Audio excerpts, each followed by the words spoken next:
Hola, buenas.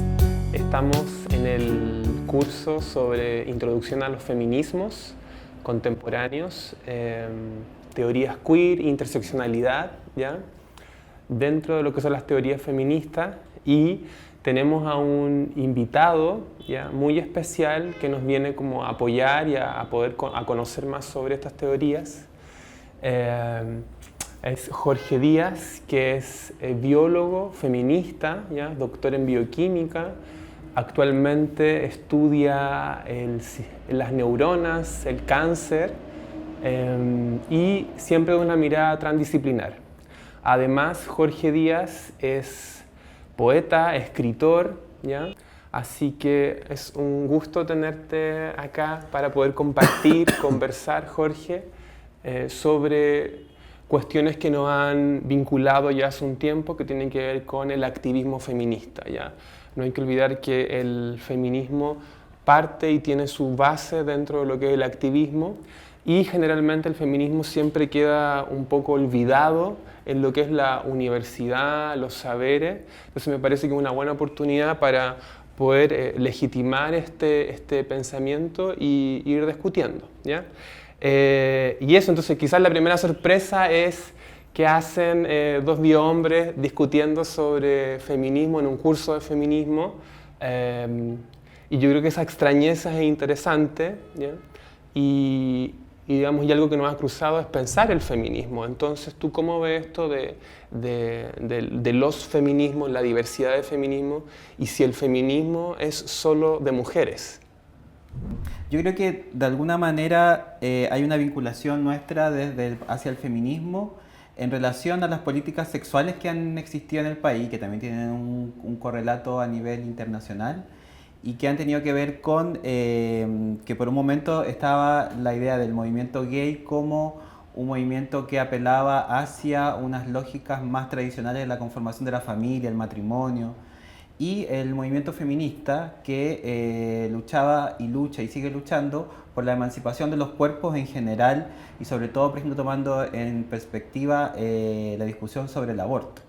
Creo que también ha pasado algo local, que hay una potencialidad y hay una profundidad del pensamiento feminista que quizá todavía no ha alcanzado el movimiento gay, para discutir sobre qué significa habitar en la sociedad no siendo heterosexual, pero no tampoco queriéndose acomodar al patrón heterosexual.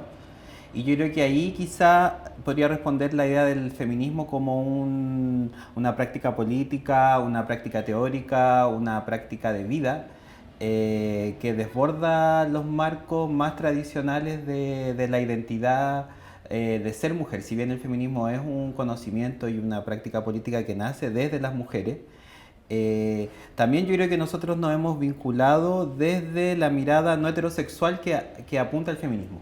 El feminismo de alguna manera, por ejemplo con Monique Wittig, una pensadora feminista lesbiana francesa, desde los años 90, hablaba sobre el pensamiento heterosexual. ¿Qué significa mirar la vida de manera heterosexual? Que no solamente significa la práctica heterosexual propiamente tal, sino que significa los modos de clasificación de los sujetos dentro de la sociedad. Que sea un mundo en el cual haya solamente un binario, hombre o mujer, como que de alguna manera el feminismo quiere tratar también de desestabilizar estas posibilidades y dar la posibilidad de imaginar otras identidades, imaginar otros estilos de vida, otras formas de filiación entre los sujetos y la sujeta. Y yo creo que de alguna manera ahí el feminismo se abre a las múltiples posibilidades en las cuales la identidad es minoritaria, digamos, identidades que no se ajustan a este canon tradicional heterosexual, ni tampoco al canon binario del hombre y mujer. Ahí el feminismo ha sido bien productivo en decir que el feminismo nace de las mujeres, pero siempre va más allá de las mujeres también. Cómo también esta nueva aparición de feminismos lésbicos, morenos, negros, vienen a cuestionar esta idea de un feminismo heterosexual, blanco, tradicional. ¿Cómo ves tú eso, ese aporte, digamos, que hacen otros feminismos? Yo pienso, por ejemplo, en el caso de María Galindo, que es un referente, digamos, acá en Latinoamérica, que habla del concepto de despatriarcalización, que reivindica su diferencia. Entonces, ¿cómo estos otros feminismos vienen a cuestionar este feminismo más hegemónico? Bueno, también es importante siempre destacar que este concepto que se utiliza harto ahora en la academia, que es el concepto de interseccionalidad, que este concepto que a partir de la visión de la realidad uno tiene que incorporar también distintas variables para mirar esta realidad, la realidad de la clase, la raza, la sexualidad, no solamente una de estos espacios. Este conocimiento lo iniciaron particularmente las feministas negras estadounidenses, porque finalmente por sus cuerpos pasaban todo este tipo de opresión al mismo tiempo. Era tanto siendo oprimida por ser mujer, pero también por ser negra, pero también por ser lesbiana o también por ser chicana, por vivir en una lengua en la cual no... Entonces es importante cómo han aportado los feminismos de otras mujeres, porque de alguna manera este feminismo blanco, burgués, occidental, que tiene un inicio y que ha sido muy importante, porque las mujeres necesitan educarse. De hecho, como el clásico del feminismo blanco, Virginia Woolf en su libro Un cuarto propio decía que lo básico que tenían que tener las mujeres para poder emanciparse era tener un espacio, un cuarto propio dentro de su casa para poder escribir. Aunque fuera el baño, bueno, luego Ansaldúa habla de que las mujeres pueden escribir en el baño, en la micro, Eso, entonces ahí lo dice Ansaldúa y lo dicen también las feministas negras, las feministas chicanas, que a diferencia de la Woolf, que pedía un cuarto propio dentro de una casa, las feministas negras, chicanas, lesbianas podían escribir en cualquier lugar. El punto era tomarse la escritura como un espacio de emancipación dentro del contexto de enardecer una crítica al sistema, porque también ahí es muy importante que el feminismo siempre no ha rehusado la escritura, y esa escritura en su amplio espectro de la palabra, que puede ser desde la poesía, la performance, el uso del cuerpo, la presencia política dentro de los distintos espacios. Entonces, lo que yo veo interesante dentro de lo que tú me preguntas es cómo cuerpos, figuras, estéticas que no eran las hegemónicas fueron las que finalmente han potenciado la lucha feminista contemporáneamente. Y por ejemplo, claro, tú dices ahí María Galindo, que es una feminista boliviana, que también ella siempre dice también que es como la primera lesbiana asumida dentro de un contexto muy tradicional y conservador, y que inclusive pone en tensión en su último trabajo a los mismos parlamentarios indígenas en el Parlamento boliviano, porque nunca nada es suficiente. Entonces, no por el hecho de ser indígena van a no ser homofóbicos ni transfóbicos. Entonces ella pone en discusión algo bien complejo y doloroso, claro, que es poner en evidencia cómo también pueden ser homofóbicos los indígenas, que ya es un grupo que ha estado bien como a maltratar dentro de los contextos políticos. Claro, y ahí uno piensa en esta jerarquía de quién es más subalterno. Siempre está esta discusión en las discusiones sobre disidencias sexuales, ¿verdad? ¿Quién es la más? ¿Quién es la que sufre más? ¿Quién es la que ha sido más víctima? Sí. Entonces, esa discusión también siempre es interesante. ¿Tú también cómo ves ese tema de la jerarquía que se da entre las disidencias también sexuales? Porque se suele pensar ahí quién es la que es más víctima, quién es la que sufre más, cuál es la relación ahí, porque eso siempre puede generar también trampas, ¿verdad? Trampas. Son los intersexuales, son las trans.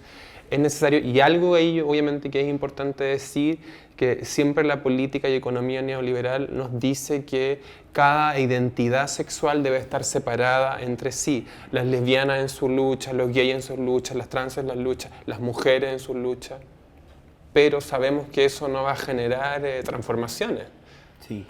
Ahí es muy importante, por ejemplo, un concepto que se trabaja dentro del feminismo contemporáneo, que son lo que se denominan los conocimientos situados.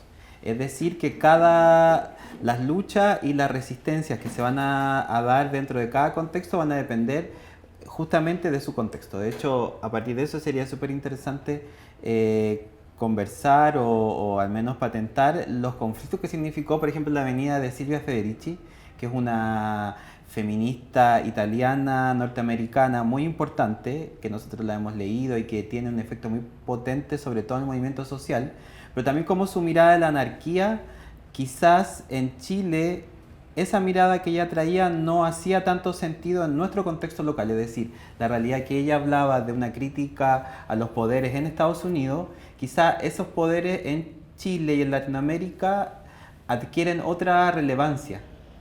Entonces, lo que quiero decir con esto es que los conocimientos del feminismo siempre tienen que ver con esos conocimientos situados, porque Federici, que es una crítica y que es alguien que nosotros respetamos mucho y nos parece muy importante su trabajo, también al llegar a Chile puede ser para nosotros una mujer del primer mundo, educada, que se mueve entre Estados Unidos e Italia y nos viene a decir a nosotros, latinoamericanos, cómo deberíamos hacer nuestro feminismo. Bueno, siempre está esa discusión respecto y desde nuestro sur, digamos, pensando que la teoría queer es un concepto extranjero, igual la interseccionalidad también. Sí.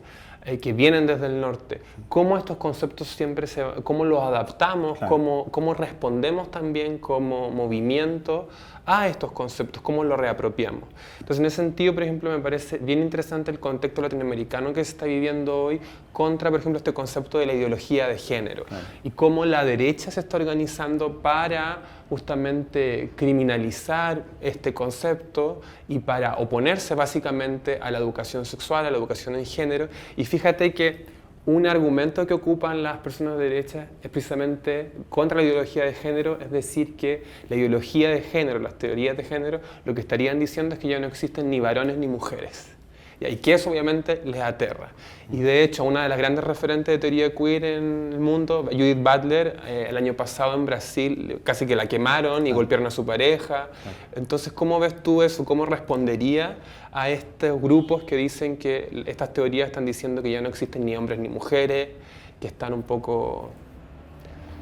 Que de alguna manera una respuesta de una medida más queer, también es importante pensar que estas teorías queer vienen del primer mundo, vienen de Estados Unidos, pero también porque la historia de la Academia Norteamericana también es muy distinta a nuestra historia, porque ellos ya en los años 70 iniciaron los estudios de la mujer, primero los estudios gay lésbico y luego los estudios queer. Entonces hubo una academia que incorporó los conocimientos del movimiento social dentro de la universidad hace al menos 30 o 40 años, cosa que acá localmente todavía están solamente los estudios de género. Entonces no ha habido esta incorporación de los conocimientos de la sociedad y de los activismos a los espacios académicos, porque esto igual la teoría queer es cierta que proviene de espacios académicos de gente que estaba pensando en su disciplina y quiso también desajustarse frente a ese tipo de situaciones. Creo que eso es importante también. Es importante decir que las teorías queer siguen siendo espacios como completamente anexos y promiscuos y quizás como muy marginales dentro de lo que es el saber, digamos, en este contexto, no en el norte, local, en el contexto local. Jorge, y te quería preguntar especialmente sobre, aprovechando que tú, digamos, tienes una disidencia ya en tu disciplina, de que eres un biólogo, bioquímico, trabajas en las ciencias duras, ¿cómo ves la introducción del feminismo? Yo creo que ahí hay algo bastante transdisciplinar que tú has trabajado, que es poder hablar del feminismo desde esas ciencias. ¿Cómo se hace eso? ¿Qué dice también la ciencia? ¿Existe una ciencia feminista? Sí, también a mí me parecería importante como destacar de la última pregunta, algo que tenía, que al existir toda esta ofensiva ahora de la derecha contra lo que se denomina la ideología del género, de alguna manera habla que el feminismo tuvo razón y ha tenido razón y sigue teniendo razón en que una de las cosas más importantes o lo que desestabiliza el sistema, inclusive el sistema económico, el sistema político, el sistema disciplinario, el sistema académico, todo el sistema, es la incorporación de la sexualidad dentro de los sujetos. Como que eso es lo que finalmente genera el mayor problema, porque en el patético caso Bolsonaro en Brasil, lo primero que hace es atacar a los disidentes sexuales. Entonces finalmente el feminismo tuvo razón en que el conflicto era la sexualidad y el género, como también todas las teorías de Judith Butler, era ese el conflicto que finalmente puede lograr desestabilizar los espacios en los cuales nos movemos.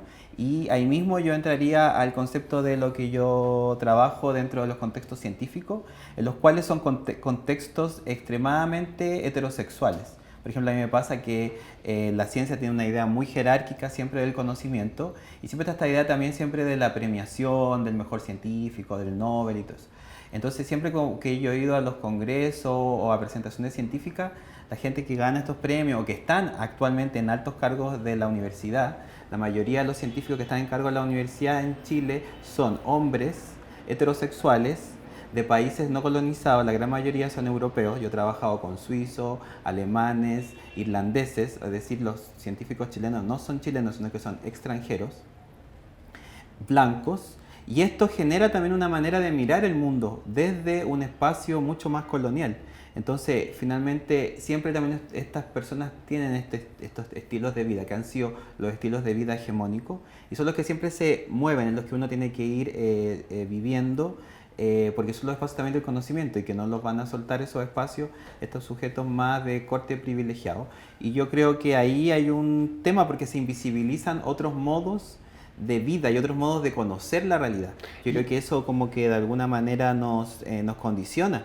Y en la ciencia, por ejemplo, también inclusive la cantidad de mujeres en cargos importantes es muy menor. De hecho, a la carrera que yo entré a estudiar, biología, entra más mujeres que hombres a la carrera, pero a medida que va aumentando, a medida que va pasando la carrera académica, desde el pregrado hasta el doctorado, hasta tener un cargo en la universidad, el número de hombres es el doble que el de mujeres. Entonces, algo pasó en todo ese periodo de la formación de nosotros y nosotras como científicos y científicas, que el número de hombres se duplica finalmente en los espacios del conocimiento local.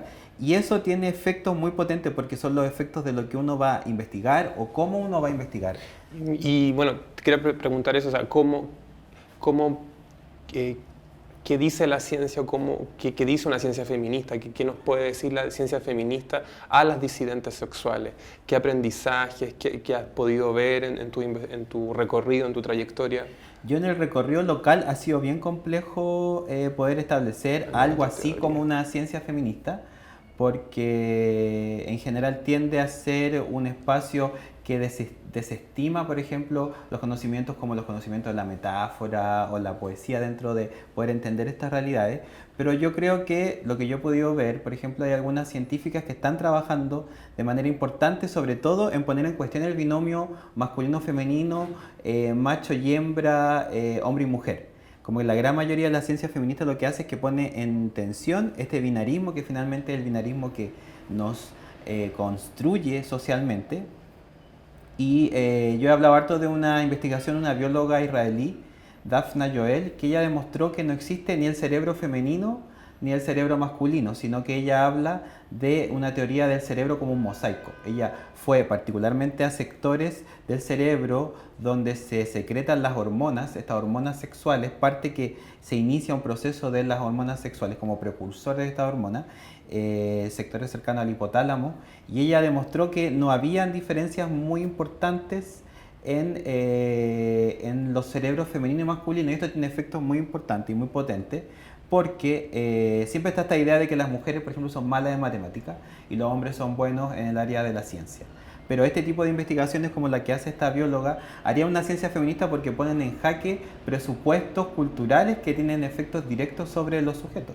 Entonces, yo creo que una ciencia feminista sería una que se arriesgue a mirar desde otra perspectiva sus investigaciones y poner en tensión el binomio masculino-femenino, incorporar también a Anne Faust-Sterling, otra bióloga que ha trabajado el tema de los intersexos, que la cantidad de intersexos que nacen, por ejemplo, son mayores a la cantidad de albinos. Y ahí hay un caso que yo recuerdo con una corredora que había, que luego le quitaron el premio porque al parecer no era mujer. Claro, no, Semenya. Semenya. Sí, ahí por ejemplo ahí era un caso bien interesante, porque tenía una predisposición, tenía mayor cantidad de testosterona en su cuerpo, que testosterona es la hormona que está tanto en los cuerpos femeninos como masculinos, que tienen distintos efectos dentro de los cuerpos, pero ella no introdujo nada a su cuerpo distinto. Es decir, se decía que si un corredor, por ejemplo, tiene una muy buena visión, nadie lo va a poder eliminar por tener una buena visión, porque es una adecuación natural, entre comillas, que trae este corredor. Tiene mejor visión, va a correr mejor, va a llegar. Semeña no incorporó ningún tipo de drogas ni nada dentro de su cuerpo, solo por una predisposición natural su cuerpo producía más testosterona, lo que le permitía a su vez tener una mejor masa muscular. Entonces ahí se puso en cuestión, de hecho después de esto se comenzó a hacer un test de feminidad. Se veían como la feminidad a partir de si tenía pelo en ciertos lugares, se veía la concentración de testosterona, pero mucha gente la defendió desde el área de la ciencia diciendo que no había incorporado nada a su cuerpo, o sea, era su predisposición natural tener esto y por qué se ponía en tensión que tuviera más testosterona y no, por ejemplo, que tuviera una mejor visión como tienen otros corredores y eso les permite a su vez ganar de mejor manera las competencias. Bueno, sin duda yo creo que las teorías queer nos ayudan a comprender estas diversas pluralidades de géneros que existen hoy, identidades de género, géneros queer, incluso personas trans que, no sé, mujeres trans que tienen, por ejemplo, que desean a otras mujeres, ¿ya? Diversas gamas, diversas intersecciones de género, lo intersexual, como tú dices, que siguen diciéndonos que no existe solo, ¿verdad?, varones y mujeres femeninas, sino existe toda una gama ahí de posibilidades. También personas que quizás luchan por llamarse de un nombre que no corresponde al sexo con el que nacieron. Entonces yo creo que también tiene que ver con poder abrirnos a toda esa multiplicidad de género y que hoy día incluso el concepto de género está en crisis, ya está en colapso, por lo menos desde estas teorías. Entonces hay mucho que ir aprendiendo, hay mucho que ir conociendo, hay posibilidades. Yo creo que estas teorías ayudan a muchos a poder reconocerse, identificarse y salir de estos modelos tradicionales que generaron tanta violencia y que siguen generando tanta violencia. Entonces, un poco en lo que estamos en contra es justamente esta normalización del género que genera y reproduce muchas violencias contra las vidas que no son heterosexuales. Así que te agradezco, Jorge, tu tiempo, tu sabiduría, tu experiencia en esto y que sigan estos debates.